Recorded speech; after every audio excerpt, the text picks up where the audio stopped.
Sa atong tubag sa Salmo, nag-ingon ta, dahil ga ang Ginoo, dahil ga ang Ginoo, ang Ginoo maayo o maluluyon. Kanang tao nga maayo, maluluyon sad na. Ang taong maluluyon, maayo sad na. So, lingay mong tupad, ina liwat kas Ginoo. Liwat dili. Maayo. Maayo di ay. Nya ang gahom sa Ginoo mulihok ra na siya sa mga tao nga liwat sad niya, maayo ug maluluyon. Si Jesus sa atong ebanghelyo ni hatag sad siya sa iyang kaayo ug kaluoy sa duha ka tao, kadtong opisyal o kadtong babae nga gitalinog-an. Mao man toy mga dunay mga pangandoy, mga panghangyo. Ang opisyal, ang iyang hangyo ni Kristo nga ang iyang anak bisag bag-o pang namatay, iya untang buhion. Grabe kay itong pangyo ay patay nga imong anak namatay na, nya imo pag yung hangyoon ang Ginoo nga buhion, nakasuway na mo ana. Kasuway mo hangyo nga ang patay hangyo ka nga buhion. Sama mo na nga matay na mo diha, mamong tubag. Ako nakahangyo na ko sa Ginoo nga ang paralyzed ayuhon. Pagka-paralyzed sa akong papa, akong gihangyo nga maayo, wa gid na ayo hangtod na lang abot unom ka tuig namatay gyud. Ang ako sang maguwang paralyzed, ako sang gihangyo ang Ginoo. Karon 33 na lang ka tuig, 34 na lang ka tuig. Wa gyud maayo. Paralyzed lang yapon. So ang Ginoo in relation nga rin sa akong gipangayo, dili maayo, dili sad maluluyon. Aon saman, sakto akong analysis. Pero ang babae nga gitalinugan, 12 na katuig, wa man gito siya mangayo. Nihikap ra siya, sikrito ra siyang nihikap, naayo manood. Ana, ako noon, perti na kong luhod-luhod, perti na kong hangyo, hilap pa. Wa gyud, matay noon. Nakasuway mo, ana. Wa mo kasuway ka nang nakay pangayoos Ginoo niya, di mo hatag. Nakasuway mo? Oo, na. Unsa man di ay ang kaayo o kamaluluyon sa Ginoo mga igsoon. Dili ni pariha sa atong tawhanon na expectation or kaayo o kaluoy. Nabitay mo ingon ako, Pader, mag-ampo ta kay magsugod na rabarong Lunes ang karong adlaw ang impeachment trial sa atong Vice Presidente. Maayo untag dili siya makonbikto. Kamo moampo mo ana? Moampo mo nga dili makonbikto ang Vice Presidente nya ko ana siya matangtang na siya sa pagpangalagad sa gobyerno, kanang gitawag perpetual disqualification. Moampo mo ana nga dili unta na madayon. Ako, wa ko musano nga mag-ampo para ana.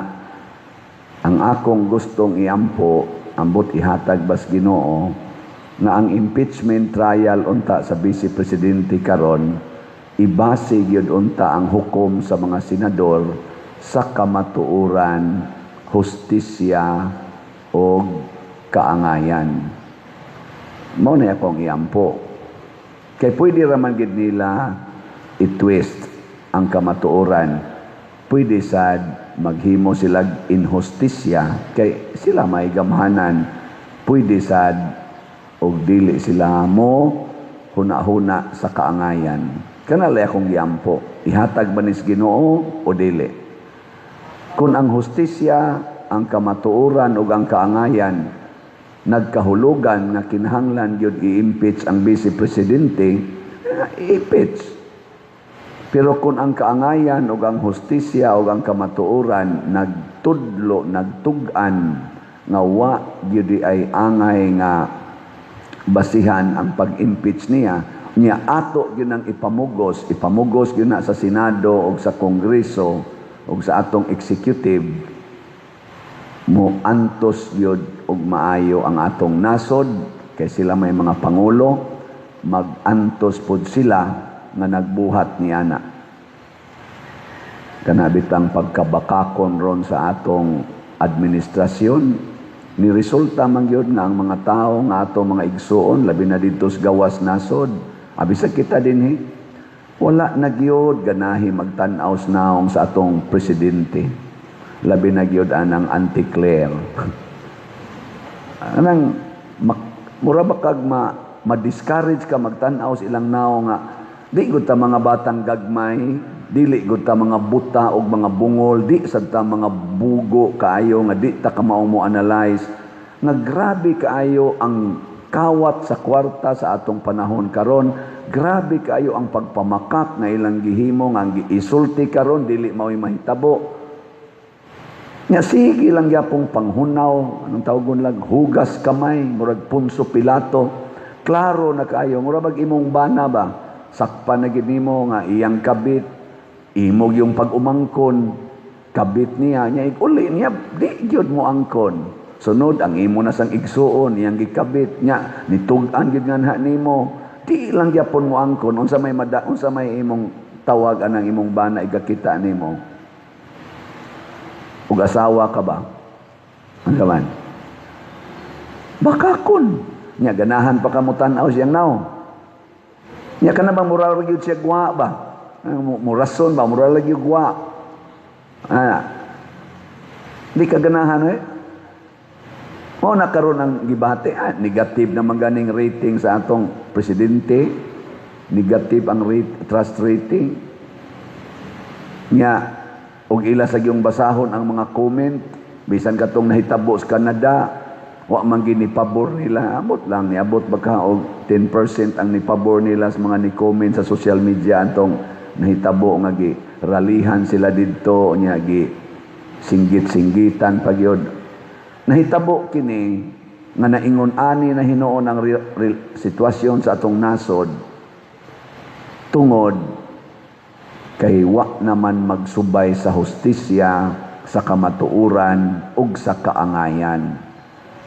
Pero pwede ginabuhaton mo na, pwede ragid ma-impeach ang Vice Presidente. Kaso lang, kung against na siya, supak na siya sa kamatuoran, hustisya o kaangayan sa atong nasod, muantos kita. Kay og ma-impeach na ning Vice Presidente, VP Sara, makapatuyang na magmaayo ang mga yawanon nato mga officials gobyerno. Kay ang hatag ron og murag kung sa kuan pa na kung sa rindas kabayo ang nakahatag karon og murag balansi mao man ang Vice Presidente kay naa pa may mga laing view ba lain og baruganan pero mag-homogeneous na sila. That is the end of our country. Mag-homogeneous ba na kung unsay isulti, unsay gusto sa presidente sa Pilipinas, mausay gusto sa DOJ, mao'y gusto sa ombudsman, mao'y gusto sa Congress, mao'y gusto sa Senado, mao'y gusto sa Supreme Court. Maingon ana na gani ang sitwasyon, wa na check and balance, patay gining nasod nato. Mo na siya atong bantayan. Ang pagbuhat ni ini kinahanglan mo salig tas Ginoo. Mao na mangayo ganitas Ginoo, ayaw pag-expect nga mag-granted ang imong gipangayo. Kay naa man say mga yawa sa atong katilingban nga mubabag ana. Pero unsa man gyud labing klaro nga kini di ay kaayo ug kaluoy sa Ginoo, iya ning ihatag sa mga taong mapaubsanon. Kana bang ang iyang kaayo ug kaluoy mao ang paghimo nato nga masaligon, malaumon, bisan paman taliwala sa kalisdanan o kadautan. Ano bang dili ta moundang og laom? Para karon maligya tag raffle tickets. 2,500 atong raffle tickets nga gibaligya. Ang halin as of yesterday 35,136. Ibutang talag 35,000. 250 minus 35,000 pilam na. Naapay 215 ka mga 215,000 ka raffle tickets na wap amahalin. Nya sa inyong paminaw karong July 25, 19 days more to go. Mahalin pa kaning 2,500 o 2015 o 215,000. Uy, tubag.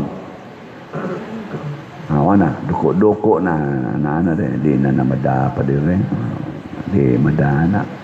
Oh, kung maingon na gani kang di mada, wa nakamulaom sa Ginoo. Pwede raman gini. Wa man kita kasiguro, ugma, hurot na ni. Kung kamong tanan, mamalit mo. Yung kaoy, hapit naman dahil, July 25 naman, di na lang tamo palit kada simana, kada adlaw na kita mo palit og usa ka ticket. Sa ato pa kada simana, 7 ka tickets na ang atong paliton.